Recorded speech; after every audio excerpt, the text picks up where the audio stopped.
I welcome you all to paper 1 expected question session of teaching aptitude. So teaching aptitude la ஏற்கனவே நம்ம வந்து expected questions ல பார்த்திருக்கோம். So இந்த வீடியோலயும் சில expected question paper 1 ல அதுலயும் முக்கியமா டீச்சிங் ஆப்டிடியூட்ல எந்த மாதிரி கேள்விகள் கேட்கலாம் அப்படிங்கறத நம்ம பார்க்க போறோம். ஓகேங்களா? இப்ப இந்த கேள்விகள் நம்ம ஒன்னொன்னு டிஸ்கஸ் பண்ண நீங்க என்ன பண்றீங்கன்னா அந்த டேர்ம்ஸ் நம்ம ஆப்ஷன்ல 4 யூஸ் பண்ணிருக்கிற மித்த டேர்ம்ஸுக்கும் ஏதாவது கீவேர்ட்ஸ் இருக்கா, இல்ல கனெக்டிவிட்டி இருக்கா, எக்ஸாம்பிள்ஸ் இருக்கா, சிச்சுவேஷன் இருக்கான்றத நீங்க ரிலேட் பண்ணீங்கன்னா இந்த எக்ஸ்பெக்டட் கொஸ்டின் டிஸ்கஷன் கண்டிப்பா உங்களுக்கு ரொம்பவே யூஸ்ஃபுல்லா இருக்கும். ஓகேங்களா?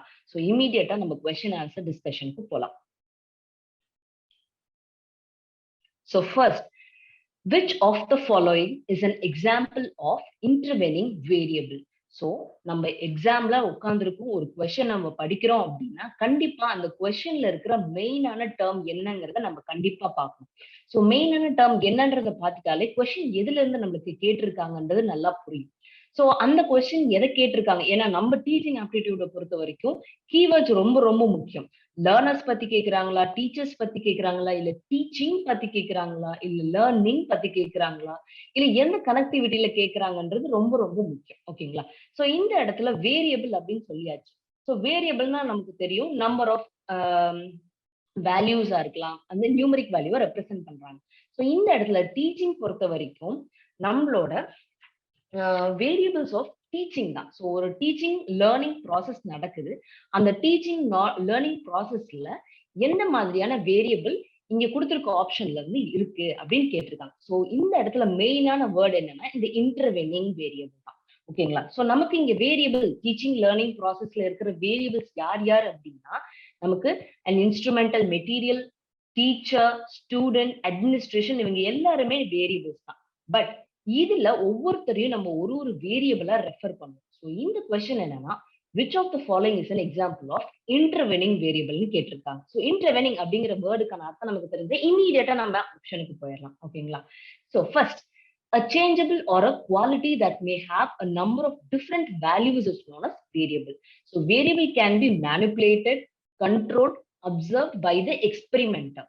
So நம்ம மேனிபுலேட் பண்ணலாம், கண்ட்ரோல் பண்ணலாம், அப்சர்வ் பண்ணலாம்னு சொல்லியாச்சு. அப்ப based on this perspective, so manipulate பண்றோமா, கண்ட்ரோல் ஆகுதா, கண்ட்ரோல் ஆகாம இண்டிபெண்டா இருக்கா, அப்சர்வ் பண்ணுதா இல்ல அப்சர்வ் பண்ணாம அப்படி நியூட்ரல் ஸ்டேட்ல இருக்கா, இந்த மாதிரி விஷயத்துல இந்த கீவேர்ட்ல தான் என்னன்னா வேரியபிள் டிஃபர் ஆகும். ஸோ இதுல வந்து டிஃப்ரெண்ட் டைப்ஸ் இருக்கு. என்ன மாதிரியான டிஃப்ரெண்ட் டைப்ஸ்னா first one is independent variable. ஓகேங்களா? Second one is dependent variable. Third one is intervening variable. அதாவது டிபெண்டன்ட் வேரியபிள் அப்படின்னு நம்ம சொன்ன உடனே நம்ம யாரை டிபெண்ட் பண்ணி இருப்போம், அதாவது வேரியபிள்ஸ் அப்படிங்கிறது அந்த சம் ஆஃப் மெம்பர்ஸ் இல்ல சம் ஆஃப் வேல்யூஸ். ஸோ அந்த மாதிரியான வேரியபிள்ஸ் இண்டிபெண்டா இருக்கிறது யாரு அப்படின்னா டீச்சர்ஸ் இண்டிபெண்டா இருப்பாங்க. வேற ஸ்டூடெண்ட்ஸ் எப்பயுமே டிபெண்டா தான் இருப்பாங்க. ஏன்னா சொல்லி கொடுக்குறவங்களை நம்பிதான், ஏன்னா நாலேஜை நம்ம அப்டேட் பண்றது டீச்சர்ஸ் இருந்தா. ஸோ இந்த இடத்துல எப்படி டிஃபர் ஆகுதுன்னா இவங்க தான் கண்ட்ரோல் வச்சிருக்காங்க. ஓகேங்களா? யார் மேல அப்படின்னா இந்த வேரியபிள் மேல. ஸோ இந்த வேரியபிளான பர்சன் கண்ட்ரோல் வச்சிருக்கிறதுனால இவங்க யாருன்னா இண்டிபெண்டா இருக்காங்கன்னு அர்த்தம். ஸோ இண்டிபெண்டன்ட் வேரியபிள், கண்ட்ரோல், இப்படி இந்த மாதிரி வார்த்தைகள்லாம் கொடுத்து ஒரு வேரியபிள் கொஸ்டின் வருது அப்படின்னா நீங்க டீச்சரை கண்ணை மூடிக்கிட்டு டிக் பண்ணலாம். வேற டிபெண்டா இருக்காங்க, தேர் ரெஸ்பான்ஸ், நம்ம எந்த மாதிரியான ஒரு சேஞ்ச் வந்து இண்டிபெண்டன்ட் வேரியபிள் எதிர்பார்க்கிறாங்களோ அதை வந்து கொண்டு வராங்க ஒரு டிபெண்டன்ட் வேரியபிள்ல அப்படின்னா அது யாரு அப்படின்னா ஸ்டூடெண்ட்ஸ் தான். ஓகேங்களா? சோ இந்த இடத்துல நமக்கு மெயினா இந்த ரெண்டு வேரியபிள் நமக்கு நல்லாவே தெரிஞ்சிருக்கும். ஒன்னு டிபெண்டன்ட் வேரியபிள், ஒன்னு இண்டிபெண்டன்ட் வேரியபிள். சோ டீச்சர்ஸ் எல்லாம் வந்து இண்டிபெண்டன்ட் வேரியபிளா இருக்காங்க, ஸ்டூடெண்ட்ஸ் எல்லாம் வந்து டிபெண்டன்ட் வேரியபிளா இருக்காங்க.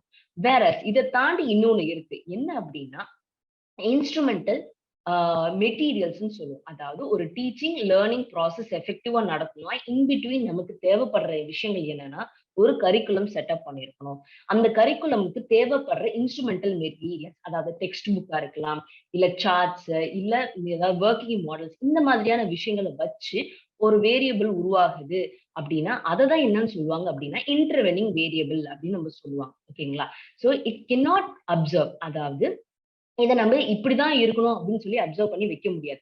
ஒரு சிலபஸ்க்கு இப்போ ஒரு சப்ஜெக்டுக்கு தகுந்த மாதிரியான கரிக்குலம் செட்டப் இருக்கும். அந்த கரிக்குலமுக்கு தகுந்த மாதிரியான இன்ஸ்ட்ருமெண்டல் மெட்டீரியல் வேரியபிள் ஆகும். ஸோ இது வந்து சேஞ்ச் ஆகிக்கிட்டே இருக்கும். ஓகேங்களா? சோ இந்த question, which of the following is an example of intervening variable அப்படின்னு நம்ம கேட்கும்போது அதுக்கு சரியான ஆன்சர் என்ன அப்படின்னா an instrumental material. ஓகேங்களா? Second question. சோ நம்ம அடுத்த கொஸ்டின் பாத்தீங்க அப்படின்னா it is a kind of statement related question. So நமக்கு ஸ்டேட்மெண்ட் கொடுத்துட்டாங்க அப்படின்னாலே நம்ம இண்டிவிஜுவலா ஸ்டேட்மெண்ட்டை கண்டிப்பா பார்த்தே தீரணும். சோ ஒரு ஸ்டேட்மெண்ட்ல என்ன சொல்றாங்க? ஏன்னா ஃபர்ஸ்ட் ஸ்டேட்மெண்ட், செகண்ட் ஸ்டேட்மெண்ட் கண்டினியூஸா இருக்கலாம். இல்ல இது வேற ஐடியா, இது வேற ஐடியாவாவும் இருக்கலாம். சோ ஸ்டேட்மெண்ட்டை படிக்கிறது ரொம்ப ரொம்ப முக்கியம். So statement 1. In a classroom assessment, a teacher finds that the distribution of students' score is positively skewed. Hence, the mean of score will be greater than the median and the median will be greater than the mode. So, in the first statement, நமக்கு மெயினான word என்ன அப்படின்னா positively score.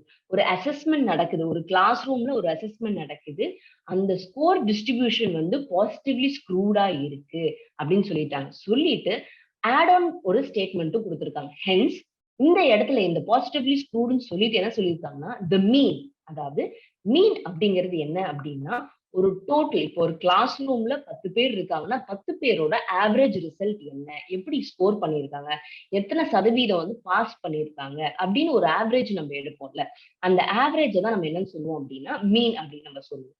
whereas mean of the score will be greater than the median அப்படின்னா இந்த இடத்துல median அப்படின்னு சொல்லும்போது இப்போ 10 ஸ்டூடெண்ட்ஸ் இருக்காங்கன்னு சொல்லியாச்சு. 10 ஸ்டூடெண்ட்ஸ்ல ஒரு நடு மார்க் இருக்கும் கண்டிப்பா. மிடில், அதாவது அவங்க வந்து ஆவரேஜ் ஸ்டூடெண்ட் லிஸ்ட்லயும் வரமாட்டாங்க, அவங்க எக்ஸலண்டான ஸ்டூடெண்ட் லிஸ்ட்லயும் வரமாட்டாங்க. ஒரு மிடிலான ஒரு மார்க்ல இருப்பாங்க. ஓகேங்களா?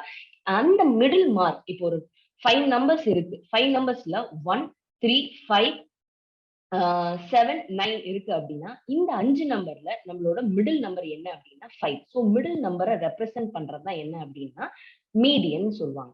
சோ இந்த மீடியன் வந்து என்ன பண்ணுதுன்னா will be greater than mode அப்படின்னு சொல்லிட்டாங்க. மோட் அப்படிங்கிறது என்ன அப்படின்னா இப்போ நமக்கு 10 ஸ்டூடெண்ட்ஸ் இருக்காங்க. 10 ஸ்டூடெண்ட்ஸ்ல ரிப்பீட்டடா ஒரு 2-3 பேர் வந்து இப்போ 86 மார்க்ஸ் எடுத்திருக்காங்க. சோ ஒரே நம்பர் ரிப்பீட்டடா வருது அப்படின்னா அந்த இடத்துல வந்து இந்த கிராஃப் வந்து அதிக ரீடைன் ஆகும்.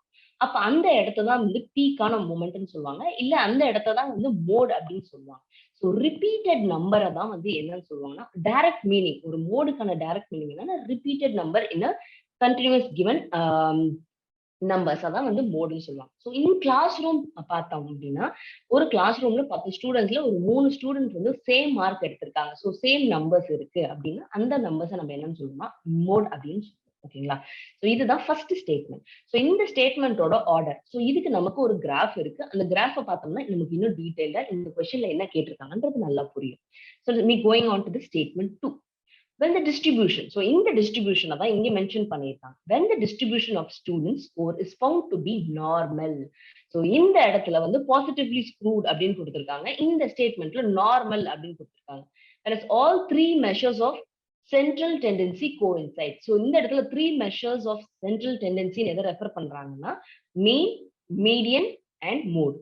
இந்த மூணுமே கோயின்சைட் ஆகி ஒரே பொசிஷன்ல இருக்கு அப்படின்னா அதை நார்மல் சொல்றோம். ஸோ நமக்கு ஸ்டேட்மெண்ட் 1ல வந்து டிஸ்ட்ரிபியூஷன் ஆஃப் ஸ்கோர்ஸ் வந்து பாசிட்டிவ்லி ஸ்க்ரூட் ஆயிருக்கு. மீனை விட மீடியன் கிரேட்டரா இருக்கணும், மீடியனை விட மோட் வந்து கிரேட்டரா இருக்கணும்னு சொல்லிட்டாங்க. ஸோ ஆர்டர் இது வந்து டிஃபர் ஆகும். வேற ஸ்டேட்மெண்ட் 2ல என்ன சொல்லிட்டாங்கன்னா மூணுமே கோயின்சைட் ஆகணும், அதே சமயம் அதை நார்மல் சொல்லியிருக்காங்க. ஸோ இந்த 2 ஸ்டேட்மெண்ட் தான் நம்ம கொடுத்துருக்காங்க. ஸோ இந்த ஸ்டேட்மெண்ட் கொடுத்துட்டு நமக்கு எப்படி 4 ஆப்ஷன்ஸ் கொடுத்துருக்காங்கன்னா 2 ஸ்டேட்மெண்ட்டுமே கரெக்டா, அதாவது both statement 1 and statement 2 are correct, இல்ல both statement 1 and 2 are incorrect. So statement 1 is correct but statement 2 is incorrect.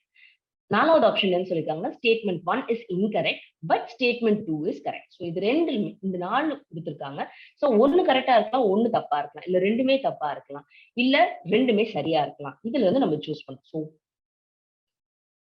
இது வந்து கீவேர்ட் நம்ம எடுத்துட்டோமா? So classroom assessment positively skewed, mean, mode, median and scores வந்து நார்மலா இருக்கு, central tendency. So first நமக்கு இந்த இமேஜ் நீங்க பார்த்திருந்தீங்க அப்படின்னா நல்லா உங்களுக்கு தெரிஞ்சிருக்கு, இமீடியட்டா நீங்க ஆன்சர் வந்திருப்பீங்க. ஏன்னா நமக்கு இந்த டிஸ்ட்ரிபியூஷனை வந்து கிளாஸ் ரூம் அசஸ்மெண்ட் டிஸ்ட்ரிபியூஷனை பாசிட்டிவ்லி ஸ்கூட், நார்மல், நெகட்டிவ்லி ஸ்கூடும் 3ஆ பிரிச்சிருக்காங்க. ஸோ இதுதான் வந்து நார்மலா இருக்கிறது. வேற மோட், மீடியன், மோட் மூணுமே என்ன இருக்கும் அப்படின்னா ஒரே இடத்துல இருக்கும். அதாவது நார்மலா காமனா கோயின்சைட் ஆயிருக்கும். ஸோ இங்க எந்த விதமான ஸ்க்ரூவும் நடந்திருக்காது. அப்ப இந்த இடத்தான் வந்து என்னன்னு சொல்லுவாங்கன்னா பெர்ஃபெக்ட்லி சிமெட்ரிக்கல் டிஸ்ட்ரிபியூஷன் அப்படின்னு சொல்லுவாங்க. வேரஸ் இதே இந்த கிராஃப் வந்து இப்ப நமக்கு யூஸ்வலா நம்ம வந்து இதை வந்து y axis இது x axis பிரிச்சிருப்போமா. சோ இந்த கிராஃப்ல இந்த மாதிரி நார்மலா இருக்கு. இப்ப இந்த கிராஃப் வந்து ஒரு பெல் டிசைன்ல இந்த மாதிரி போயிருக்கு அப்படின்னா இதை நார்மல் ஸ்க்ரூன்னு சொல்லுவாங்க. வேரஸ் பாசிட்டிவ்லி ஸ்க்ரூடுங்கிறது ரைட் சைட்ல உங்களுக்கு இந்த எக்ஸ் ஆக்சிஸ் வந்து மீண்டு இருக்கும். வேரஸ் மீன் ஃபர்ஸ்ட் இடத்துல இருக்கும், மீனை விட மீடியன் கிரேட்டரா இருக்கும், மீடியனை விட மோட் வந்து பீக்ல இருக்கும். ஸோ இந்த டிஸ்ட்ரிபியூஷனை தான் நம்ம என்ன சொல்லுவாங்கன்னா வேற ரைட் சைடு அப்படின்ற வேர்டை யூஸ் பண்ணியிருந்தாலும் இட் இஸ் பாசிட்டிவ்லி ஸ்க்ரூடுன்னு தான் சொல்லலாம். ஓகேங்களா. வேற நெகட்டிவ்லி ஸ்க்ரூட் அப்படிங்கிறது வேற லெஃப்ட் சைட்ல இது வந்து ஸ்க்ரூ ஆயிருக்கும். அதாவது மீன் இந்த இடத்துல லோல இருக்கும், மீடியன் இந்த இடத்துல இருக்கும், மோட் இந்த பீக்ல இருக்கும். ஸோ இந்த லெவல் ஆஃப் ஃப்ரீக்வன்சி என்னன்னு சொல்லுவாங்கன்னா நெகட்டிவ்லி ஸ்க்ரூடுன்னு சொல்லுவாங்க. So coming back to the statement. So இந்த ரெண்டு ஸ்டேட்மெண்ட் வச்சு நம்ம பார்க்கும்போது ஸ்டேட்மெண்ட் 1 வந்து பாசிட்டிவ்லி ஸ்க்ரூட் கரெக்டா இருக்கு, ஸ்டேட்மெண்ட் 2ல நார்மல் கொடுத்திருக்காங்க, அந்த ஸ்டேட்மெண்ட்டும் கரெக்டா இருக்கு. சோ நம்மளோட ஆப்ஷன் என்னவா இருக்கும்னா both statement 1 and 2 are correct. ஓகேங்களா. Next, a teacher in a particular college assigns percentile rank to indicate his or her student performance in the unit test conducted. What type of assessment procedure will it be called? So நமக்கு இப்போ ஸ்டேட்மெண்ட்ல என்ன கொடுத்துருக்காங்க அப்படின்னா ஒரு teacher particular college assign percentile rank to indicate. So percentile rank assign பண்ணியிருக்காங்க. எந்த பெர்ஃபார்மன்ஸ்க்குனா unit test conduct பண்ணியிருக்காங்க. So இந்த இடத்துல நமக்கு இப்படிதான் ஸ்டேட்மெண்ட் வந்து கம்பைன் பண்ணி கொடுப்பாங்க. ஸ்டேட்மெண்ட்ல இப்போ நம்மளோட கீவேர்ட் என்ன அப்படின்னா percentile rank and assessment procedure அப்படிங்கிறது தான். இந்த இடத்துல பெர்ஃபார்மன்ஸ் இன் யூனிட் டெஸ்ட் அப்படின்னு பார்த்த உடனே உங்க மைண்ட் சம்டைம்ஸ் என்ன பண்ணும்னா யூனிட் அப்படின்னா வந்து இது வந்து சைக்கிள் டெஸ்ட். ஸோ இமீடியட்டா உங்க ஆன்சர் எதுக்கு போகும் அப்படின்னா ஃபார்மேட்டிவ்க்கு போகும். பட் இங்க நமக்கு யூஸ் பண்ணிருக்க கீவேர்ட் மெயினான கீவேர்ட் என்னன்னா percentile rank. So percentile rank indicate பண்ற யூனிட் டெஸ்ட். ஸோ பெர்சன்டைல் கொடுத்ததுனால கண்டிப்பா இது வந்து ஃபார்மேட்டிவா இருக்காது. அப்ப என்னவா இருக்கும்? அப்ப இந்த நாளையும் தெளிவா பார்ப்போம். ஃபார்மேட்டிவ் அப்படின்னா நம்ம மந்த்லி டெஸ்ட், அதாவது யூனிட் டெஸ்டா இருக்கும், சைக்கிள் டெஸ்டா இருக்கும், நம்மளோட பர்டிகுலர் பீரியட் ஆஃப் டைம். இப்போ ஸ்கூல்ல 1 இயர்னா அந்த 1 இயர்க்குள்ளார ஒரு சைக்கிள் டெஸ்டோ ஒரு மிட் டேர்ம் டெஸ்டோ இந்த மாதிரி இதெல்லாம் வைக்கிறாங்க அப்படின்னா அந்த அசஸ்மெண்ட்டை நம்ம என்னன்னு சொல்லுவோம்? ஃபார்மேட்டிவ்னு சொல்லுவோம். So during the period of our study அதை வந்து ஃபார்மேட்டிவ்னு சொல்லுவோம். வேற எண்ட் ஆஃப் த பீரியட் ஒரு செமஸ்டர் முடியுது, இல்ல ஒரு காலேஜ் ஒரு ஸ்கூல் வந்து எண்ட் எக்ஸாம் நடக்குது, ஆனுவல் எக்ஸாம் நடக்குது, அந்த ஃபைனல் எக்ஸாமினேஷன் இல்ல அந்த ஃபைனல் அசஸ்மெண்ட் தான் நம்ம என்னன்னு சொல்லுவோம்னா சம்மேட்டிவ் அப்படின்னு சொல்லுவோம். ஓகேங்களா. வேற கிரைட்டீரியன் ரெஃபர் அண்ட் நார்ம் ரெஃபர்ல என்ன வித்தியாசம் அப்படின்னா கிரைட்டீரியன் ரெஃபர்னா ஒரு கிரைட்டீரியா ஆல்ரெடி ஃபிக்ஸ் பண்ணியிருப்பாங்க. அந்த ஃபிக்ஸ்னா இப்ப ஏ கிரேட்னா 65 அபவ் இருக்கணும், ஒரு பி கிரேட்னா வந்து 60 அபவ் இருக்கணும், ஒரு கிரேட் ஃபிக்ஸ் பண்ணிருப்பாங்க. அந்த கிரைட்டீரியாக்குள்ள உங்களோட மார்க் கொண்டு போய் நம்ம ஃபிக்ஸ் பண்றோம் அப்படின்னா அதை கிரைட்டீரியன் ரெஃபரன்ஸ் சொல்லலாம். ஸோ கிரேட் அப்படின்றது ஒரு ஈஸியான கீ டேர்மா நீங்க வச்சுக்கலாம். வேற நெக்ஸ்ட் நார்ம் ரெஃபர்ட் அப்படிங்கிறது நீங்க என்ன எடுத்திருக்கீங்க, ஒரு குரூப்ல இருந்து உங்களோட பெர்சன்டைல் என்ன, உங்களோட மார்க் என்ன, உங்களோட லெவல் ஆஃப் ரேங்கிங் என்ன அப்படிங்கிறத பாக்குறது தான் வந்து நார்ம் ரெஃபர்ட். ஓகேங்களா. சோ இப்போ நம்ம இந்த கொஸ்டின் அகைன் ரீட் பண்ணலாம். So, a teacher in a particular college assigns percentile rank to indicate his or her student performance in the unit test conducted. What type of assessment procedure will it be called? So, obviously, the answer is non-referenced. Next. So, இது வந்து ஒரு code based ஆன question. அதாவது below are listed some learners characteristics. So லேர்னர்ஸோட characteristics. ஏன்னா நம்ம படிக்கும்போது teaching aptitude பொறுத்த வரைக்கும் டீச்சர்ஸ் கேரக்டரிஸ்டிக்ஸும் படிச்சிருக்கோம், டீச்சிங் கேரக்டரிஸ்டிக்ஸும் படிச்சிருக்கோம், லேர்னர்ஸ் கேரக்டரிஸ்டிக்ஸும் படிச்சிருக்கோம். ஸோ இங்க கொஸ்டின் எதை பத்தி கேட்டிருக்காங்க அப்படின்னா லேர்னர்ஸோட கேரக்டரிஸ்டிக்ஸ் கேட்டிருக்காங்க. Various identify those that help effective teaching. So இது வந்து உங்களை கன்ஃபியூஸ் பண்றதுக்கு தான் ஒரு ஆட் ஆன் டேர்ம் கொடுக்குறாங்க. ஓகேங்களா. ஒரு லேர்னர்ஸ் கேரக்டரிஸ்டிக்ஸ்ல எஃபெக்டிவா ஒரு டீச்சிங் எஃபெக்டிவா நடக்கிறதுக்கு லேர்னர்ஸ் கேரக்டரிஸ்டிக்ஸ் என்னன்றதுதான் நம்மளோட மெயினான கேள்வி.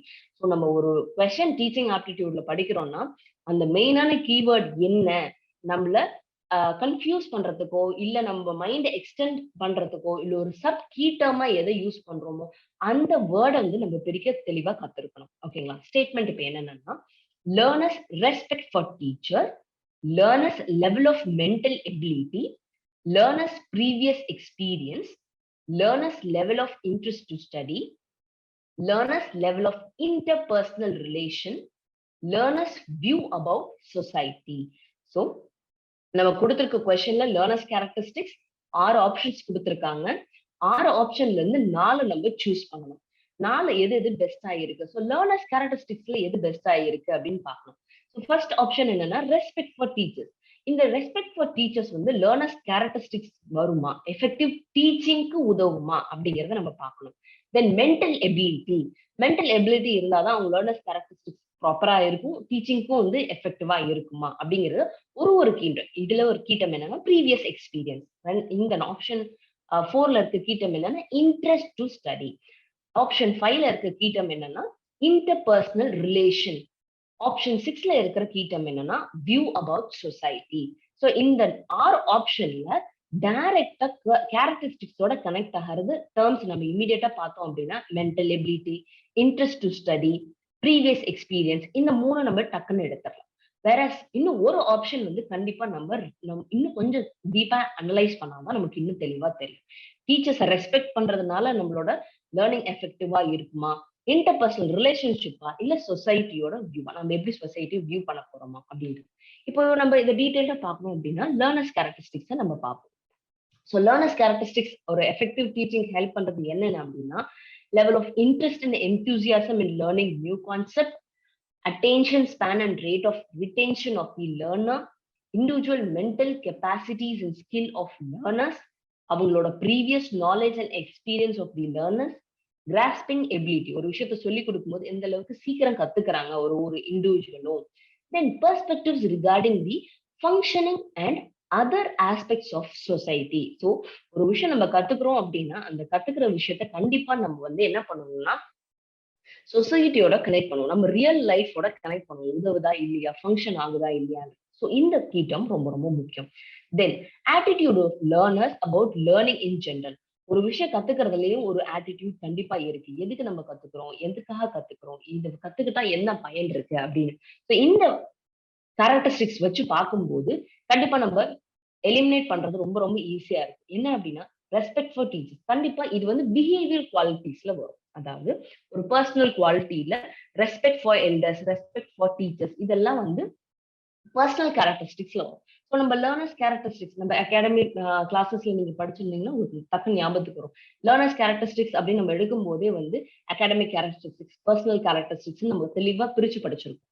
அந்த பிரிச்சு படிக்கும் போதே நமக்கு வந்து எதோட வரும், லேர்னர்ஸ் கேரக்டரிஸ்டிக்ஸ் பொதுவான கான்செப்ட்ஸ் என்னென்ன எஃபெக்டிவ் டீச்சிங்ல, ஒரு பர்சனல் கேரக்டரிஸ்டிக்ஸ் என்னென்ன, ஒரு சோஷியல் கேரக்டரிஸ்டிக்ஸ் என்னென்ன, அகாடமிக் கேரக்டரிஸ்டிக்ஸ் என்னென்ன அப்படின்றத நம்ம பார்த்துருக்கோம். ஸோ அதை வச்சு நம்ம இது டீட்டெயிலா பார்க்கும்போது இது வந்து ரிமூவ் பண்ணிடலாம். ரெண்டாவது நமக்கு கான்ஃபிளிக்ட் வர இடம் எங்க இருக்கும் அப்படின்னா இன்டர்பர்சனல் ரிலேஷனும் learning view about society. So ஒரு எஃபெக்டிவான டீச்சிங் ஒருத்தர் நல்லா சொல்லி கொடுத்துருக்காங்க அப்படின்றது எங்க வரும் காட்டும் அப்படின்னா அவங்க சொசைட்டில எப்படி நடந்துக்கிறாங்கன்றது வச்சுதான் வரும். ஸோ இந்த இடத்துல அவங்க இன்டர்பர்சனல் ரிலேஷன்ஷிப் அந்த அளவுக்கு இன்டர்பர்சனல் ரிலேஷன்ஷிப் கண்டிப்பா டெவலப் ஆகும். பட் இந்த ஆப்ஷன் இந்த கேள்வியோட கனெக்ட் ஆகிறது எதுன்றதை பார்த்து தான் நம்ம பண்ணணும்.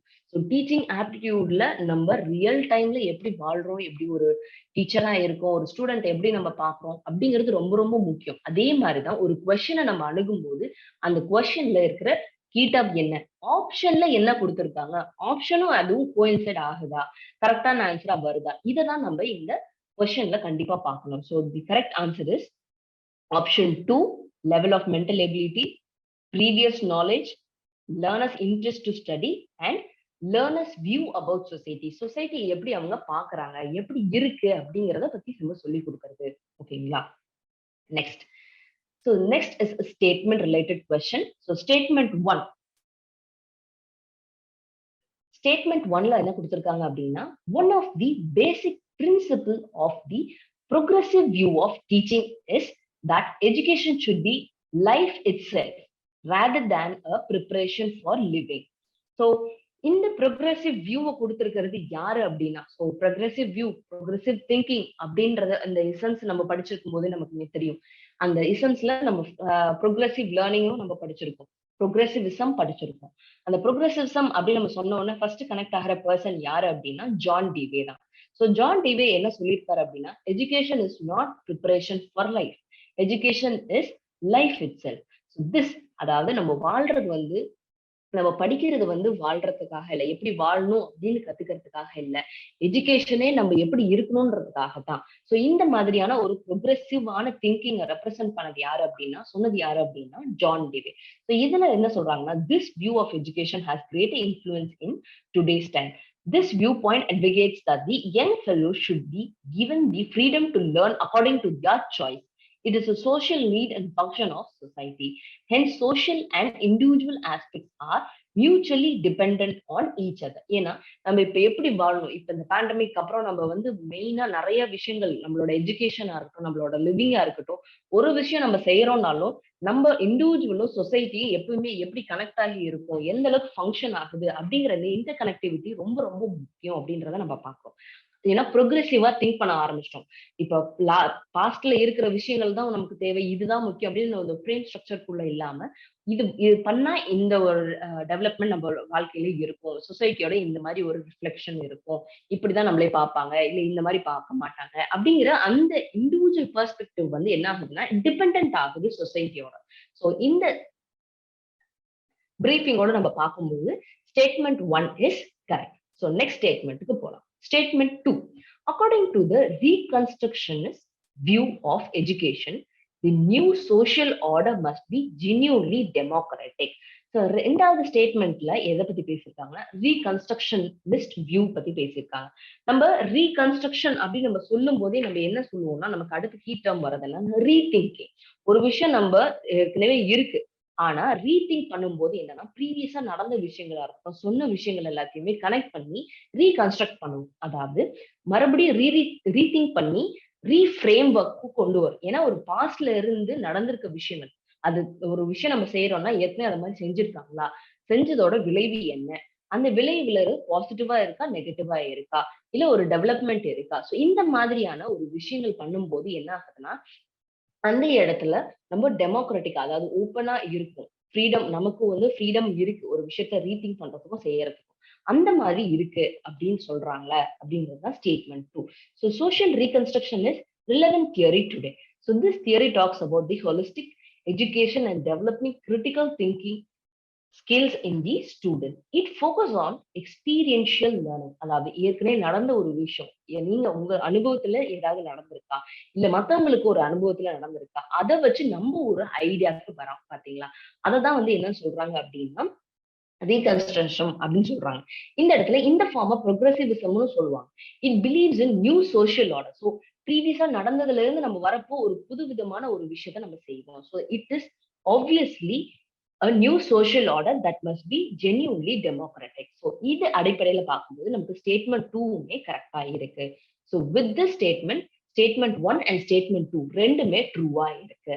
ஓகேங்களா. சோ நம்ம ஒரு ஸ்டேட்மெண்ட் படிக்கிறோம்னா, ஒரு ஸ்டேட்மெண்ட்ல இருக்க கீவேர்ட், அந்த கீவேர்டோட எக்ஸ்பிளனேஷன் அவங்களே ஸ்டேட்மெண்ட்ல கொடுத்திருக்காங்களா, கொடுத்திருக்கிறது சரியா இல்ல, இதுதான் நம்ம அனலைஸ் பண்ணணும். இந்த வகையில் நம்ம அனலைஸ் பண்ணோம்னா டீச்சிங் ஆப்டிடியூட் கொஸ்டின்ஸ் நம்ம ஈஸியா அண்டர்ஸ்டாண்ட் பண்ணி 5 out of 5 எடுத்துடலாம். நெக்ஸ்ட் ஒரு மேட்ச். ஓகேங்களா. சோ இதுல வந்து என்னன்னா, நியூட்ரல் சிஸ்டம் ஆஃப் பிரெயின் ஒரு பக்கமும், டைப்ஸ் ஆஃப் மெமரி. ஸோ நம்ம மெமரி அப்படின்னு சொல்லும் போது ரிட்டென்ஷன், ஒரு அட்டென்ஷன் ஸ்பேனா இருக்கட்டும், ஒரு ரிட்டென்ஷனா இருக்கட்டும், நம்ம எந்த அளவுக்கு வந்து ஒரு விஷயத்த ஞாபகத்துல வச்சுக்கிறோம் அப்படிங்கிறது தான். ஸோ இந்த மெமரி டைப்ஸை வந்து எப்படி பிரிச்சிருக்காங்க அப்படின்னா, நியூரல் சிஸ்டம் ஆஃப் பிரெயின் அடிப்படையில பிரிச்சிருக்காங்க. ஒரு இம்ப்ளிசிட் மெமரினா எப்படி இருக்கும், ஒரு எக்ஸ்பிளிசிட் மெமரினா எப்படி இருக்கும், எந்த இடத்துல ஸ்டோர் ஆகும், ஒரு ப்ரொசீஜரல் மெமரி என்ன, ஒரு எபிசோடிக் மெமரினா என்ன. ஸோ இதோட கீ டேர்ம் வச்சு நம்ம ஈஸியா கனெக்ட் பண்ணிடலாம். ஸோ ஃபர்ஸ்ட் இதுக்கு ஆப்ஷன்ஸும் நமக்கு கொடுத்துருக்காங்க. ஸோ ஃபர்ஸ்ட் இம்ப்ளிசிட் மெமரினா என்னன்னு பார்க்கலாம். Implicit memory. So it is a kind of memory that a person is not aware of. So many memories remain outside of our conscious system. So it influences our behavior. So ஒரு அன்கான்சியஸா நம்ம சில விஷயம் செய்வோம், அதாவது நம்ம மெமரியில இருக்கும், but அதுக்கு நமக்கு தெரியுதா இல்லையான்றது நமக்கு தெரியாது. ஏன்னா அது வந்து ஒரு அன்கான்சியஸ் மெமரியில இருக்கும். ஒரு செயல் நம்ம செய்யறோம் அப்படின்னா, அந்த செயல் நம்மள அறியாம அன்கான்சியஸா நம்ம சில நேரம் செய்வோம். ஓகேங்களா. இதை செய்யணும் அப்படின்னு நம்ம ப்ரீ பிளானோ நம்ம கான்சியஸா இருக்க மாட்டோம். அந்த மாதிரி ஒரு மெமரி தான் என்ன சொல்லுவாங்க அப்படின்னா இம்ப்ளிசிட் மெமரி அப்படின்னு சொல்லுவாங்க. So here the connected key term with implicit memory is unconsciousness. ரெண்டாவது procedural memory. It is a long term memory. It refers to memories relating to procedures for accomplishing various tasks and skills. So for example, how to ride a bicycle, how to make a tea, etc. So motor skills are related to procedural memory. So ஒரு விஷயம் நம்ம என்ன பண்ணுவோம்னா ஒரு செயல் மூலியமா கத்துக்கிறது procedures. So இந்த இடத்துல ஒரு விஷயமும் எப்படி செய்யணும்னு தெரிஞ்சுக்கிட்டு அந்த டாஸ்க்கை முறைப்படி அந்த ஆர்டர்ல நம்ம கத்துக்கிறோம். So motor skills are related to it. So மோட்டார்னு சொல்லும் போது நம்மளோட பிசிக்கல் ஆக்டிவிட்டிஸ், மூவ்மெண்ட்ஸ் இதை வச்சுதான். ஓகேங்களா? இந்த மாதிரி பண்ணும்போது இதை நம்ம ஒரு லைஃப் டைம் இந்த விஷயத்த நம்ம மறக்க மாட்டோம். ஒன்ஸ் நம்ம இதை கத்துக்கிட்டோம் அப்படின்னா லைஃப் லாங் நம்ம அது மெமரியிலேயே இருக்கும். அந்த மாதிரி மெமரியை தான் என்ன சொல்றாங்கன்னா ப்ரொசீஜரல் மெமரின்னு சொல்றாங்க. ஸோ இதுக்கு கனெக்டடான கீ டர்ம் என்னன்னா மோட்டார் ஸ்கில் அப்படின்னு நம்ம சொல்றோம். ஓகேங்களா?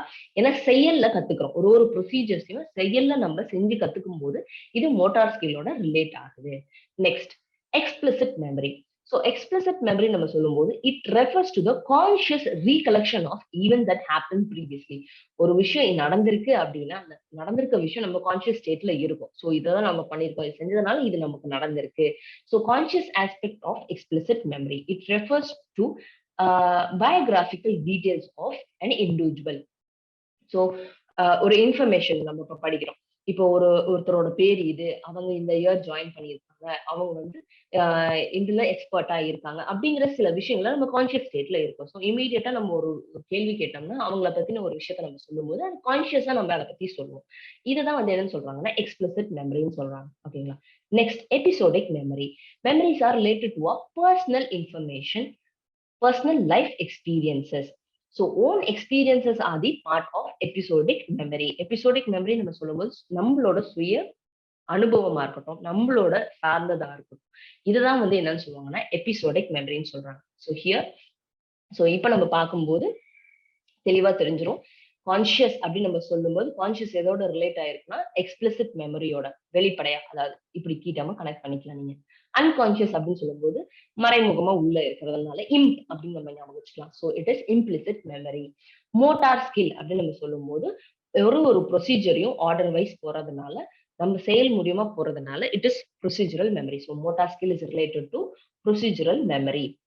தென் லாஸ்ட், ஓன் எக்ஸ்பீரியன்ஸ் அப்படின்னு நம்ம சொல்லும்போது நம்மளோட ஓன் எக்ஸ்பீரியன்ஸ், நம்ம என்ன ஃபீல் பண்றோம், நம்ம என்ன எக்ஸ்பீரியன்ஸ் பண்ணிருக்கோம் அப்படின்னு நம்ம ஒருத்தருக்கு நம்ம சொல்லும்போது அது ஒரு நாள் ஒண்ணு நம்ம சொல்லுவோம். ஏன்னா ஒரு நாள் நமக்கு என்ன நடந்திருக்குன்றது நமக்கு மட்டும் தான் தெரியும். ஸோ அதை எப்படி சொல்லுவாங்க அப்படின்னா எபிசோடிக் மெமரி அப்படின்னு சொல்லுவாங்க. அன்னைக்கு இது நடந்தது, இன்னைக்கு இது நடந்தது.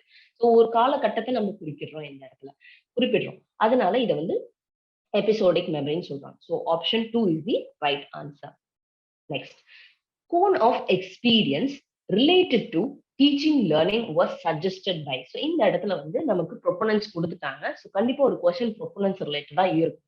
ஸோ ப்ரொபனன்ஸ் ரிலேட்டட் அப்படின்னு சொல்லும்போது டேர்ம் அந்த ப்ரொபனன்ட் அப்படின்னு பார்த்த உடனே நமக்கு இமீடியட்டா ஞாபகம் வந்துடும். இந்த இடத்துல கோன் ஆஃப் எக்ஸ்பீரியன்ஸ் அப்படிங்கிறது சொல்லியிருக்காங்க. ஸோ இந்த இடத்துல எட்கர் டேல் அப்படின்றவர் தான் இந்த கோன் ஆஃப் எக்ஸ்பீரியன்ஸை ப்ரொவைட் பண்ணியிருக்காரு இன் teaching and learning model. So இவர் என்ன சொல்லியிருக்காரு அப்படின்னா teaching and learning model that allows teachers to understand how to increase the retention of rate of learners by involving the learners. So it guides the instructor to adopt the right mode of learning practices. It relates to teaching learning. The cone of experience is a pictorial device used to explain the interrelationship of various types of audiovisual media as well as their individual position in the learning process. So நம்ம ஒரு விஷயம் கத்துக்கிறோம் அப்படின்னா ஒரு விஷயத்த கத்துக்கும் போது எந்த மாதிரி எல்லாம் கத்துக்கிறோம். ஸோ இந்த இமேஜை நம்ம பார்க்கும்போது உங்களுக்கு இன்னும் தெளிவா புரியும். ஒரு ஸ்பேன் ஆஃப் டைம் நம்ம எடுத்துக்கிறோம் பாத்தீங்களா, ஒரு ஸ்பேன் ஆஃப் டைம் எடுத்து ஒரு விஷயத்த கத்துக்கிறோம். அந்த ஸ்பேன் ஆஃப் டைம்ல தான் என்னன்னு சொல்றாங்கன்னா கோன் ஆஃப் லேர்னிங் சொல்றாங்க. ஆஃப்டர் லேர்னிங், அந்த லேர்னிங் ப்ரொசீஜரை தான் வந்து இங்க கோன்ல ரெப்ரசென்ட் பண்ணியிருக்காங்க. 90% of what we do, what we say, what we see and hear, what we see, what we hear தனியா, then what we read. So இது வந்து ஒரு active process ஆ இருக்கும். Then it turn to be a passive process and after 2 weeks we tend to remember. So இந்த ப்ரொசீஜரை ப்ராசஸ்ல இருக்கும்போது இது cone of learning சொல்லுவோம்.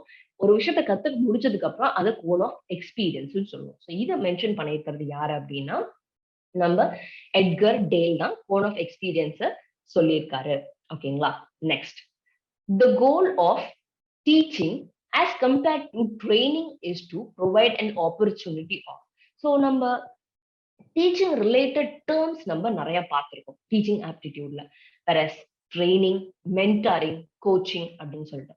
ஸோ ஒரு டீச்சிங் வந்து ட்ரைனிங்கோட எப்படி இன்டர் கனெக்ட் ஆயிருக்கு, எப்படிப்பட்ட ஒரு கோல் ரெப்ரசென்ட் பண்ணுது, இல்ல எப்படிப்பட்ட ஒரு ஆப்பர்ச்சுனிட்டியை ப்ரொவைட் பண்ணுது அப்படின்னு தான் கேட்டிருக்காங்க. நமக்கு இங்க கொடுத்திருக்க ஆப்ஷன்ஸ் என்னென்ன கொடுத்திருக்காங்க அப்படின்னா, option A, promotion of organised ideas as a result of discipline drill.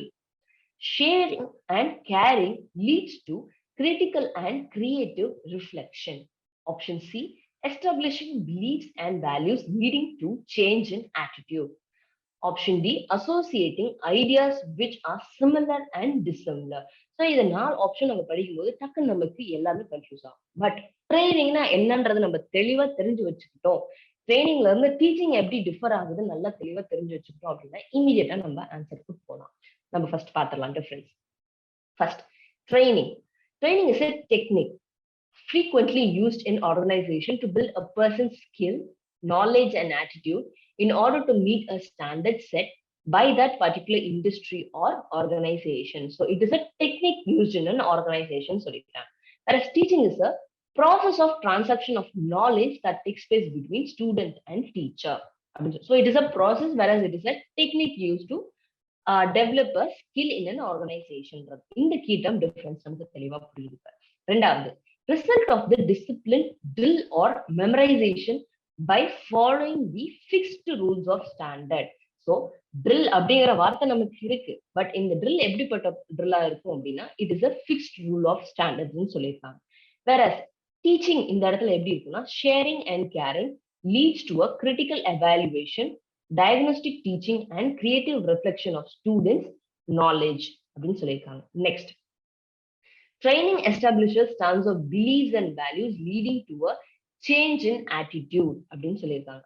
இங்க it creates a self belief and value with real life situations சொல்லியிருக்காங்க. Next, associating previous ideas without creating something more scientific but clarifying similar and dissimilar ideas.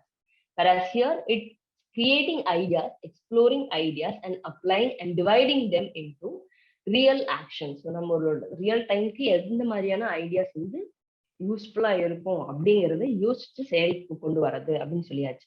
So இந்த இடத்துல compared to training is to provide an opportunity. So இந்த இடத்துல goal of teaching and training ஓட main key term என்னன்னா opportunity எங்க result பண்ணுது. இந்த இடத்துல it promotes, whereas இந்த இடத்துல it establishes the beliefs and values. Next, it associates the idea of similar and dissimilar. So நமக்கு ஒரு ஐடியாவே தெரியும், but whereas sharing and caring leads to critical and creative reflection அப்படின்னு நம்ம சொல்லும் போது இந்த இடத்துல தான் இது ஆப்பர்ச்சுனிட்டியை ப்ரொவைட் பண்ணுறது நம்ம மென்ஷன் பண்றோம். So here the right answer is sharing and caring, which leads to critical and creative reflection. Next question, the ability to use learned material in a new situation by the child making use of his previous knowledge to solve the problem is called. Option A, analysis. Option B, synthesis. Option C, application. Option D, knowledge. So here the key term, இதோட இந்த கொஸ்டினோட மெயினான keywords என்னென்ன அப்படின்னா new situation. ஒரு விஷயத்த நம்ம கத்துக்கிறோம் இந்த புது சிச்சுவேஷன்ல by child making use of his previous knowledge to solve the problem. So இந்த analysis, synthesis, application, knowledge அப்படின்னு நம்ம பார்த்தோன்னே இம்மீடியட்டா நமக்கு ஞாபகம் வர ஒரு ஹைரார்கி என்ன அப்படின்னா ப்ளூம்ஸ் டாக்ஸானமி. ஸோ ஒரு ப்ளூம்ஸ் டாக்ஸானமில நம்ம லோவஸ்ட் ஹைரார்கில இருந்து ஹையஸ்ட் ஹைரார்கி பார்த்திருக்கோம். New version of Bloom's taxonomy நம்ம பார்த்திருக்கோம். ஓகேங்களா? ஸோ இந்த ப்ளூம்ஸ் டாக்ஸானமி எதை சொல்லுதுன்னா it is a hierarchical model that categorises learning objective into varying levels of complexity from basic knowledge and comprehension to advanced evaluation and creation சொல்லியிருக்காங்க. So blooms taxonomy இதுதான் நம்மளோட updated blooms taxonomy. Whereas நமக்கு இங்க 7 orders இருக்கு. ஓகேங்களா? Remember, understand, apply, analysis, valuate and create. நமக்கு question என்னன்னா நம்ம இருக்கிற நியூ சிச்சுவேஷன்ல ப்ரீவியஸ் நாலேஜை யூஸ் பண்றது அப்படிங்கிறது. ஸோ ப்ரீவியஸ் நாலேஜ் நம்ம எந்த இடத்துல யூஸ் பண்றோம் அப்படின்னா வேற ரிமெம்பர்னா ஒரு விஷயத்தை ரீகால் பண்றது, அண்டர்ஸ்டாண்ட்னா நம்மளோட ஐடியாவை புரிஞ்சுக்கிறது, அப்ளை தான் வந்து use information in new situation. So நமக்கு முன்னாடி தெரிஞ்ச ஒரு விஷயத்த அப்ளை பண்றது, அனாலிசிஸ்னா அந்த ஐடியால இருந்து கனெக்டிவிட்டி கொண்டு வர்றது, then coming to one conclusion, அதாவது justify whatever conclusion you are in. Then அந்த கன்க்ளூஷன்ல இருந்து புதுசா ஒரு விஷயத்த நம்ம என்ன பண்றோம், கிரியேட் பண்றதுதான் வந்து creating. So creating is the highest hierarchy in Bloom's taxonomy, whereas remembering is the lowest hierarchy. So again to the question. So new situation, the previous knowledge to solve the problem is called option C, application. Okay. Next, we arrange these steps for preparing a macro lesson plan. So ஒரு lesson plan நம்ம ready பண்றோம் அப்படின்னா அந்த இடத்துல வந்து 2 விதம். So ஒரு teaching அப்படி நம்ம பார்த்துக்கிட்டோம் அப்படின்னா மைக்ரோ டீச்சிங், மேக்ரோ டீச்சிங் 2 இருக்கு. ஓகேங்களா? ஸோ நமக்கு இந்த இடத்துல கேட்டிருக்க கேள்வி என்ன அப்படின்னா மேக்ரோ லெசன் பிளான். ஸோ ஒரு மேக்ரோ டீச்சிங் நடக்குது அப்படின்னா அந்த மேக்ரோ டீச்சிங் வந்து எப்படி நம்ம ஸ்ட்ரக்சர் பண்ணி சொல்லி கொடுக்கணும். ஸோ இங்க நமக்கு ஆப்ஷன்ஸ் கொடுத்துருக்காங்க. இந்த ஆப்ஷன்ஸை நம்ம ஆர்டர் பண்ணணும். ஓகேங்களா? So macro lesson plan order என்னன்றதை பார்க்கலாம். So macro teaching occurs when a teacher provides instruction to the entire class at one time for an extended period of time, usually longer than 10 minutes.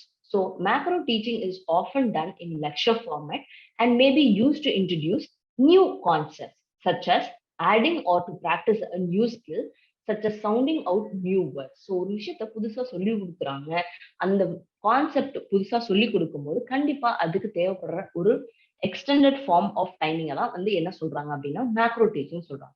So இதுக்கு எப்படி ஒரு கிளாஸ்க்கும் கண்டிப்பா நம்ம ஒரு lesson plan வச்சிருப்போம். Lesson பிளான்னா எந்த ஆர்டர்ல நம்ம போகணும், என்னைக்கு என்ன கிளாஸ் எடுக்கணும், இன்னைக்கு இதை சொல்லி கொடுக்கணும், இந்த ஆர்டர் நமக்கு இருக்கும். ஒரு கிளாஸ் பிகின் பண்ணும்போது எந்த டேர்ம்ஸ் நம்ம இன்ட்ரடியூஸ் பண்ணணும், எதை எக்ஸ்பிளைன் பண்ணணும், கன்க்ளூஷனுக்கு வரப்ப எப்படி அந்த கிளாஸை எண்ட் பண்ணணும் அப்படின்னு நமக்கு ஒரு ஆர்டர் இருக்கும். அந்த ஆர்டர் நம்ம தெளிவா பார்த்துக்கிட்டோம்னாலே நமக்கு ஆப்ஷன் கரெக்டா புரிஞ்சிடும்.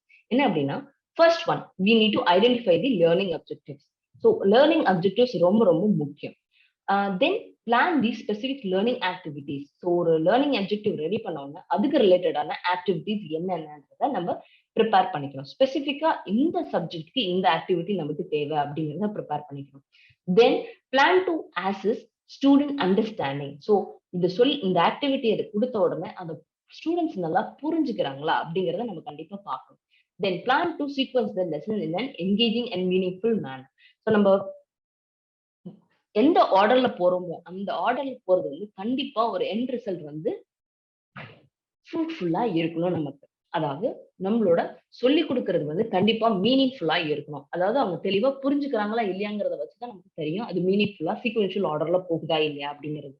Then create a realistic timeline. Then finally plan for the lesson closure. இப்போ ஒரு விஷயத்த நம்ம சொல்லி கொடுக்கணும்னா ரியல் டைம் லைன்ல என்ன இருக்கு, அதாவது ரியல் சிச்சுவேஷன்ஸ் எதுவும் இருக்கா, இதோட கனெக்ட் பண்ணி அவங்களோட எப்படி நம்ம யோசிக்க வைக்கலாம், இல்ல எப்படி அண்டர்ஸ்டாண்ட் பண்ண வைக்கலாம் அப்படின்னு இந்த ஆர்டர்ல போயிட்டு then we conclude the class with certain homeworks that we give to them. ஓகேங்களா? ஸோ இந்த ஆர்டர்ல நம்ம போனோம் அப்படின்னா this is how the macro lesson plan is ordered. So நமக்கு இந்த இடத்துல ஆப்ஷன்ஸ் எப்படி இருக்குன்னா நமக்கு இங்க கொடுத்துருக்கிற ஆர்டர்லயே தான் இருக்கு. So this is first, second, third, 4th, 5th and 6th. So option B, A, B, C, D, E, F. இந்த ஆர்டர்ல தான் இருக்கு நம்மளோட macro lesson plan. Thank you all.